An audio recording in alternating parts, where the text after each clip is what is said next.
Assalamualaikum warahmatullahi wabarakatuh. Salam sejahtera untuk semua. Jumpa lagi dengan saya Haris di channel Misteri Verhal. Pada pertemuan kali ini, saya ingin membahas mengenai Sultan Hamengkubuwono II. Membicarakan Sultan Hamengkubuwono II ini sangat menarik. Ia tegas dan keras, tak mau tunduk kepada siapapun, termasuk kepada penjajah baik Belanda maupun Inggris. Penguasa kolonial menggambarkan Sultan Hamengkubuwono II ini sebagai seorang raja yang keras kepala, tidak mengenal kompromi, kejam termasuk dengan kerabatnya sendiri, dan tidak bisa dipercaya. Gambaran semacam ini masih bisa kita lihat dalam teks-teks sejarah, buku-buku sejarah, baik karangan sejarawan asing maupun sejarawan lokal. Tekad Sultan Hamengkubuwono II untuk menjunjung tinggi tradisi Jawa dan menjaga marwah dan kewibawaan Kesultanan Yogyakarta harus berbenturan dengan kepentingan kolonial, baik saat diperintah oleh Belanda maupun oleh Inggris. Kolonial, siapapun mereka, ingin memaksakan kehendaknya kepada raja-raja Jawa.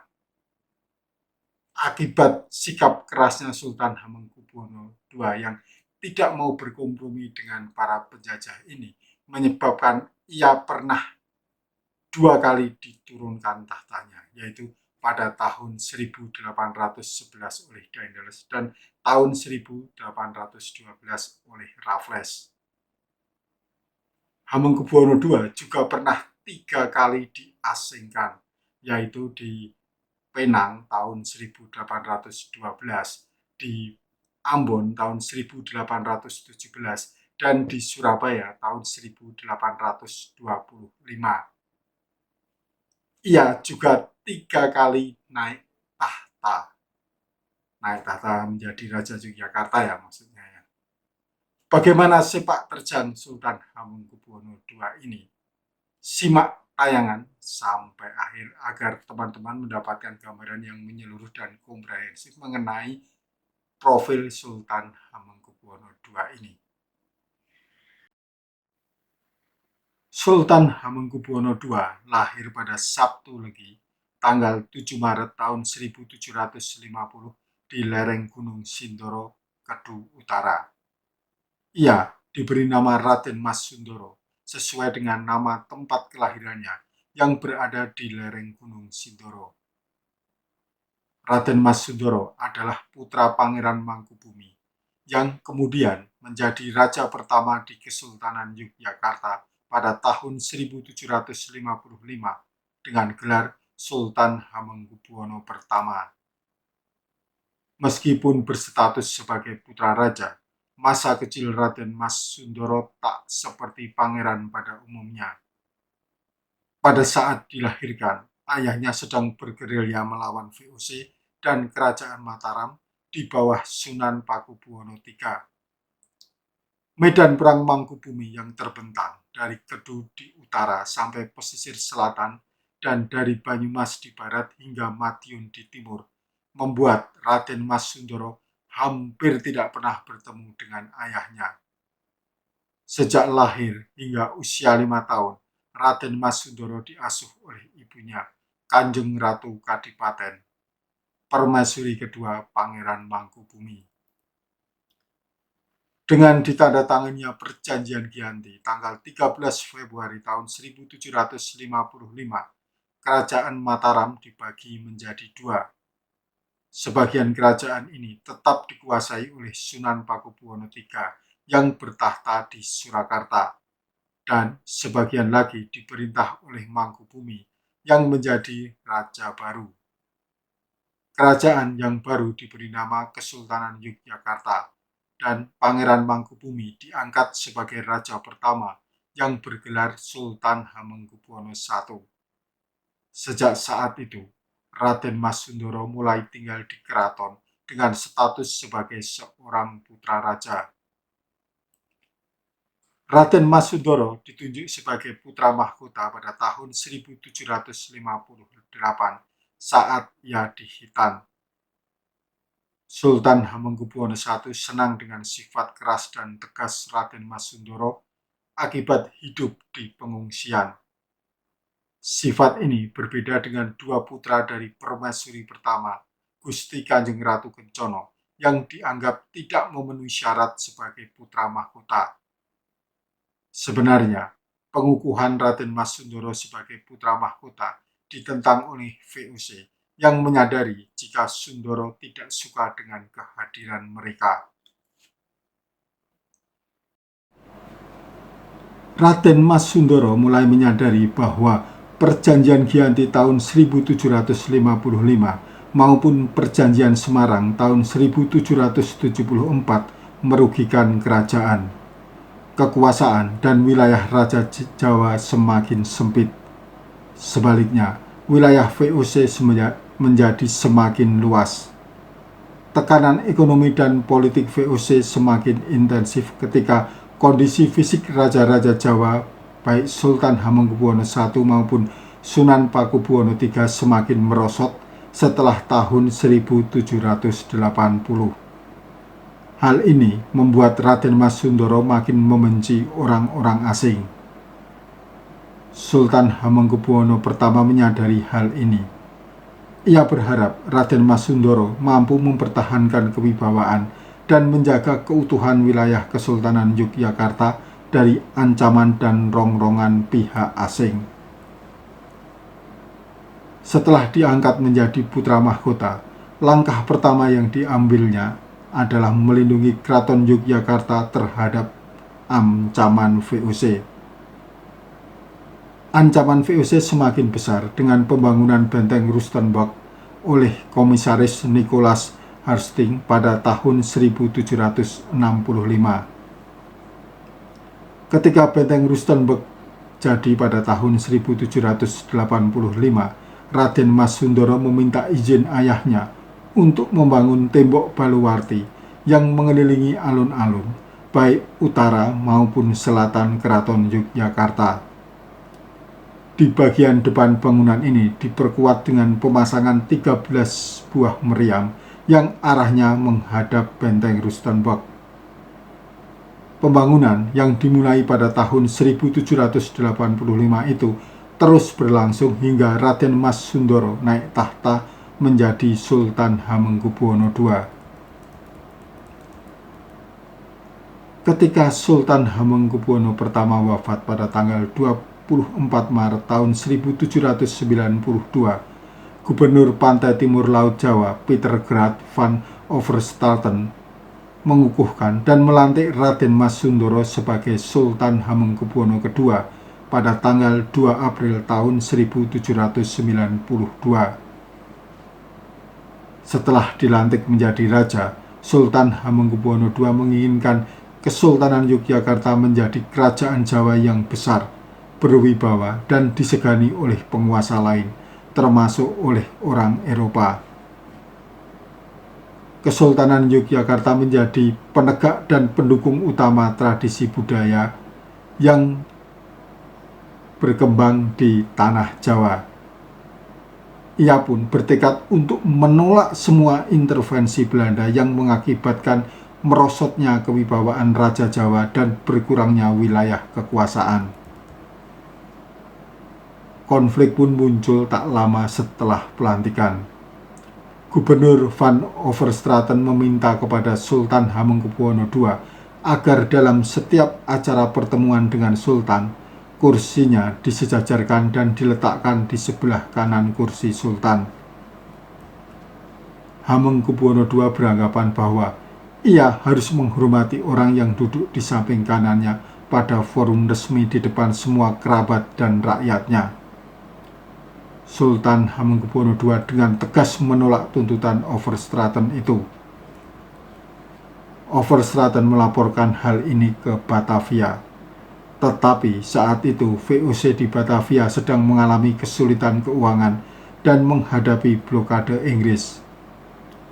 VOC meminta Overstraeten tidak berkonflik dengan Raja Jawa. Malah, Van Overstraten diganti oleh J.R. Baron van Ride tot de Parkeler pada tanggal 31 Oktober tahun 1796. Tuntutan untuk duduk di samping Sultan Hamengkubuwono II tak pernah dipenuhi. Utusan Belanda tetap diperlakukan seperti seorang utusan para penguasa taklukan di depan Sultan Hamengkubuwono II. Parkeler yang mengetahui sifat keras Sultan Hamengkubuwono II bertindak hati-hati.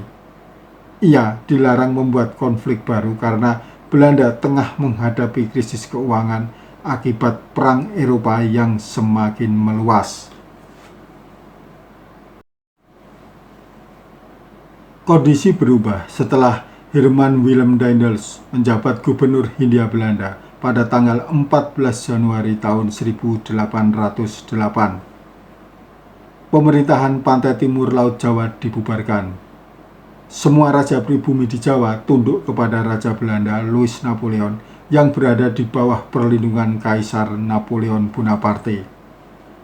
Oleh karena itu, raja-raja pribumi harus menyatakan untuk tunduk, setia, dan meminta perlindungan kepada Raja Belanda dan Kaisar Prancis. Daendels mengeluarkan dua peraturan penting. Pertama adalah menghapuskan jabatan residen di Kerajaan Jawa dan menggantinya dengan pejabat baru, yaitu minister. Berbeda dengan residen yang merupakan pegawai pemerintah kolonial, minister adalah utusan dari Raja Belanda di Batavia. Dengan demikian, minister memiliki kekuasaan penuh sebagai pemegang mandat dan wakil dari gubernur jenderal di Batavia. Peraturan kedua tentang tata cara upacara penyambutan minister di Keraton Jawa. Karena statusnya sebagai wakil penguasa Eropa, minister harus diperlakukan sejajar dengan Raja Jawa dalam hal status dan kedudukannya. Minister berhak memakai simbol-simbol kekuasaan serta kebesaran seperti yang dipakai oleh raja-raja Jawa.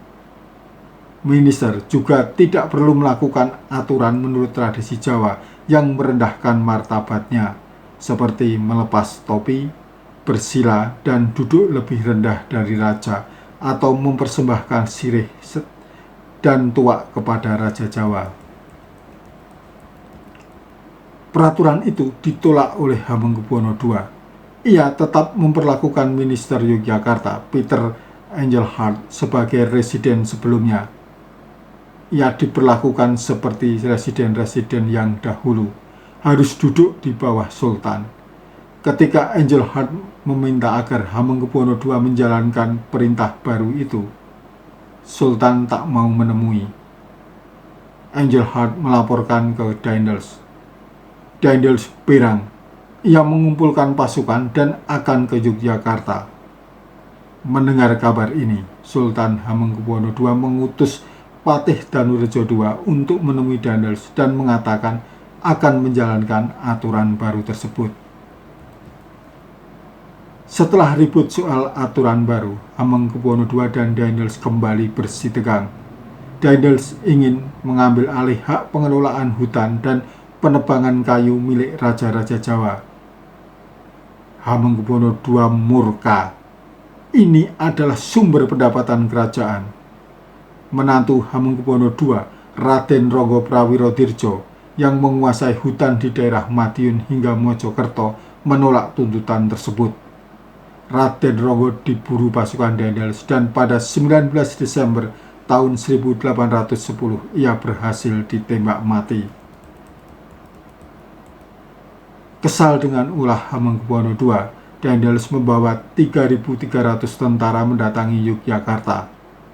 Pada tanggal 31 Desember tahun 1810, Sultan Hamengkubuwono II dipaksa turun tahta dan digantikan oleh putra mahkota Raden Mas Surojo. Ia diizinkan tetap tinggal di Keraton Yogyakarta. Raden Mas Surojo diharuskan untuk menandatangani beberapa perjanjian dan kontrak politik baru. Dalam kontrak itu disebutkan bahwa penguasa Yogyakarta bersedia melaksanakan aturan-aturan penjambutan minister, membayar biaya pengiriman pasukan, menyerahkan hak monopoli kayu dan pertukaran beberapa daerah kesultanan dengan wilayah pemerintah. Perjanjian baru yang dibuat pada Januari tahun 1811 tidak sempat dilaksanakan karena pada Mei tahun 1811 Daniels digantikan oleh John William Johnson.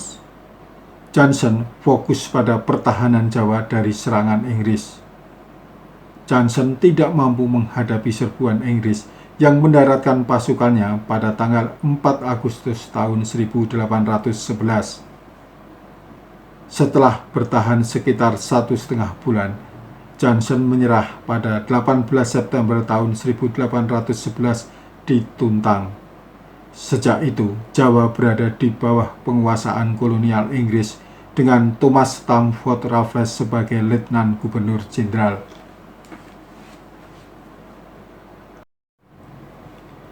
Pergantian rezim kolonial ini diketahui oleh Sultan Hamengkubuwono II. Dengan dukungan menantunya yang lain, Tumenggung Sumodiningrat, panglima pasukan keraton, Sultan Sepuh mengambil alih kembali tahtanya dan menurunkan status putra mahkota menjadi pangeran. Langkah berikutnya adalah menyingkirkan kaki tangan Belanda. Patih Danurejo II yang juga menantunya diperintahkan untuk dibunuh. Minister Engelhard akan dibunuh dengan cara diracun, tetapi Engelhard lebih dulu melarikan diri ke Kedu. Pada awal Oktober tahun 1811, utusan Raffles, Mayor Robinson, tiba di Keraton Yogyakarta. Dalam pertemuan dengan Sultan Hamengkubuwono II, Robinson menyatakan bahwa kondisi lama tetap berlaku. Ini berarti semua perjanjian yang telah dibuat dengan Daniels tetap dipertahankan. Sultan Hamengkubuwono II boleh menjadi raja, namun daerah kekuasaan yang sudah diberikan ke Daniels tak bisa diambil lagi. Raffles baru tiba di Yogyakarta pada awal Januari tahun 1812. Ia bertemu dengan Sultan Hamengkubuwono II di rumah residen Yogyakarta, John Crawford. Dalam pertemuan pertama ini terjadi insiden kecil ketika tempat duduk Raffles di Keraton Yogyakarta dibuat lebih rendah daripada Sultan Hamengkubuwono II. Setelah insiden itu diatasi, Raffles kembali menegaskan Hamengkubuwono II boleh menjadi raja, tetapi hak monopoli dan wilayah kekuasaan tak bisa diambil alih oleh Sultan. Tak puas dengan keputusan itu, Hamengkubuwono II dan Raja Surakarta, Sunan Pakubuwono IV akan bekerja sama melawan Inggris. Sayang, rencana itu tercium Raffles. Raffles kemudian mengutus Mayor Jenderal Gillespie untuk menyerbu Keraton Yogyakarta. Pada 20 Juni tahun 1812, pasukan Inggris yang dibantu Legiun Mangkunegaran berhasil menduduki Keraton Yogyakarta. Setelah pendudukan dan penjarahan isi keraton, Raffles memerintahkan penangkapan terhadap Sultan Hamengkubuwono II. Sultan Hamengkubuwono II kemudian dibawa ke Batavia untuk diadili. Menurut keputusan pengadilan Inggris, Sultan Hamengkubuwono II dijatuhi hukuman pembuangan ke Pulau Penang. Pada 16 Juli tahun 1812, ia bersama putranya Pangeran Mangkudiningrat dan Pangeran Mertosono berangkat ke Penang.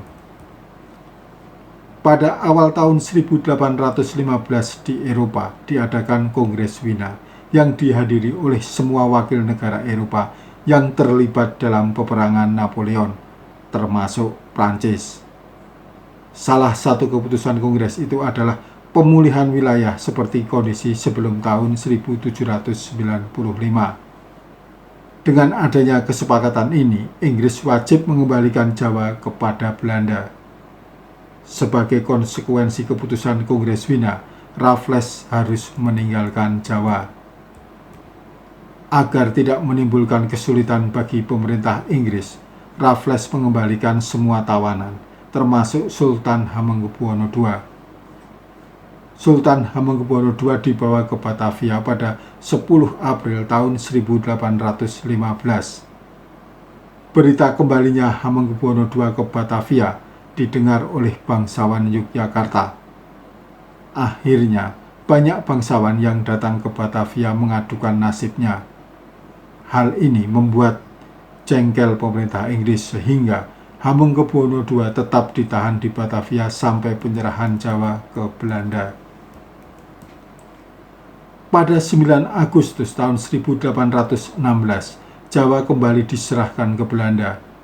Penguasa baru memutuskan untuk membuang kembali Sultan Hamengkubuwono II dari Jawa agar tidak mengganggu keamanan dan ketertiban politik di Jawa. Pada 10 Januari tahun 1817, Belanda memutuskan untuk mengasingkan Sultan Hamengkubuwono II ke Ambon.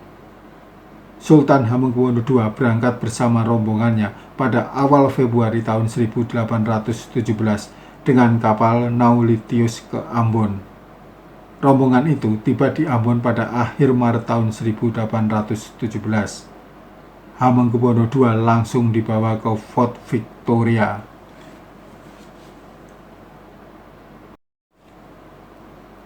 Sementara itu, di Kesultanan Yogyakarta sejak tahun 1815 terjadi sejumlah pergantian kekuasaan.